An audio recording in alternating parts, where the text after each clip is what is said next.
Welcome back to another episode of Mr. McCune's Minute Science. This is an honors-only portion. What I'm going to try to do is I'm going to take covalent bonding in 3 different steps. So 3 different videos for covalent bonding. Hopefully we can make them all about 5 minutes long.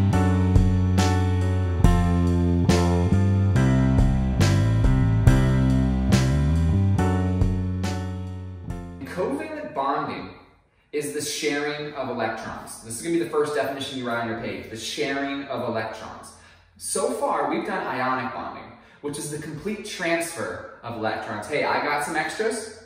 You need some. I'm going to pass them out, hand them off to you. We're both going to become stable. We're going to become a compound, and we can bond through a transfer of electrons. Here, we're not giving or taking electrons, but instead, we're going to be sharing them between us. So whatever I got, whatever you got, we're going to make it work. Okay? We're going to use both of our assets to make a complete balanced compound or a molecule. The things that actually do covalent bonding are going to be non-metals. So with ionic bonding, we always had a metal and a non-metal. We had a cation and an anion, a positive and a negative that bonded together.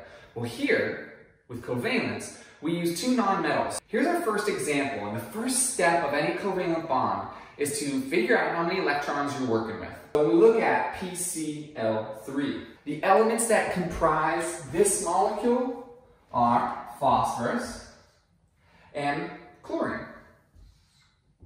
The question next is, how many of each of those atoms is this compound? Well, for phosphorus, there's only 1, but for chlorine, there's a subscript 3, so there are 3 different atoms of chlorine.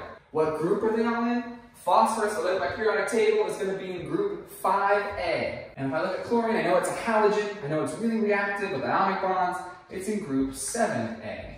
We have 2 nonmetals in groups 5A and 7A. The group number corresponds directly with the number of valence electrons. So there are 5 numbers of valence electrons here, and there are 7 here. But what was unique about chlorine? There was 3 of them. Because there's 3, I don't just have 7 valence electrons in my chlorines. 7 times the number of them that I have to give me a total of 21 valence electrons. I'm going to have 21 valence electrons there. Now, in the entire molecule itself, PCl3, for me to get the total number of electrons that I need to add these 2 columns up. So I take 5 and 21, I add them together. The total are going to be 26. Now, it's your job to try this on your sheet with SiF4. Voila! Is this the answer that you had?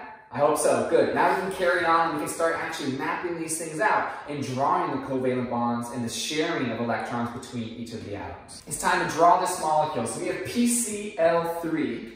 And step 2 is to draw the electron dot diagrams, the same electron dot diagrams that we were drawing for ionic bonding, we're going to draw here for covalent bonding.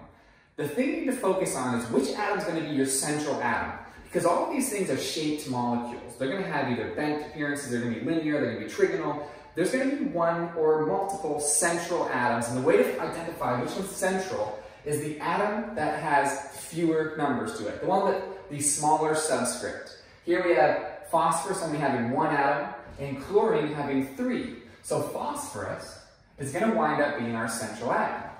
So when we set this up, we want to draw phosphorus in the center, and we want to draw the chlorines around it. So I'm going to draw the chlorines around the phosphorus. So now I have a central atom with almost like arms for chlorines. What we need to do for step 3 is we need to add in a pair of electrons between each of the bonded pairs. 1 pair. So we're just going to use 2 electrons. So we're going to say that chlorine and phosphorus are going to have a single bond that holds them together. They're going to share between them for each chlorine that we have. So now we've used a total of 6 electrons. If we go back to our table up in the first step, we would remember that we had a total number of electrons, valence electrons, equaling 26.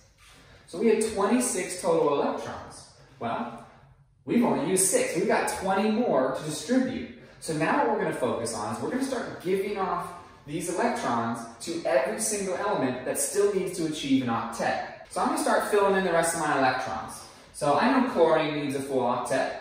So there's 7 and 8, 9 and 10, 11 and 12. And I have 2 more left. The last one who needs an octet is phosphorus.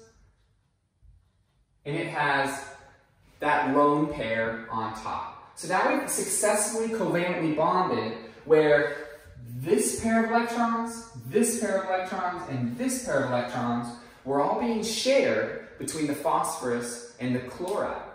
Using 26 electrons, we are able to give a full octet to every single one of these atoms. Here is PCl3. It's your turn now to try SiF4 on your own. Hopefully you found, after distributing the rest of the 24 electrons, that you were able to fulfill the octet of all 5 atoms in this molecule. Alright, so that is it for the part 1 episode. On part 2, we will go over double bonds, triple bonds, and some more advanced examples of covalent bonding. See you next time.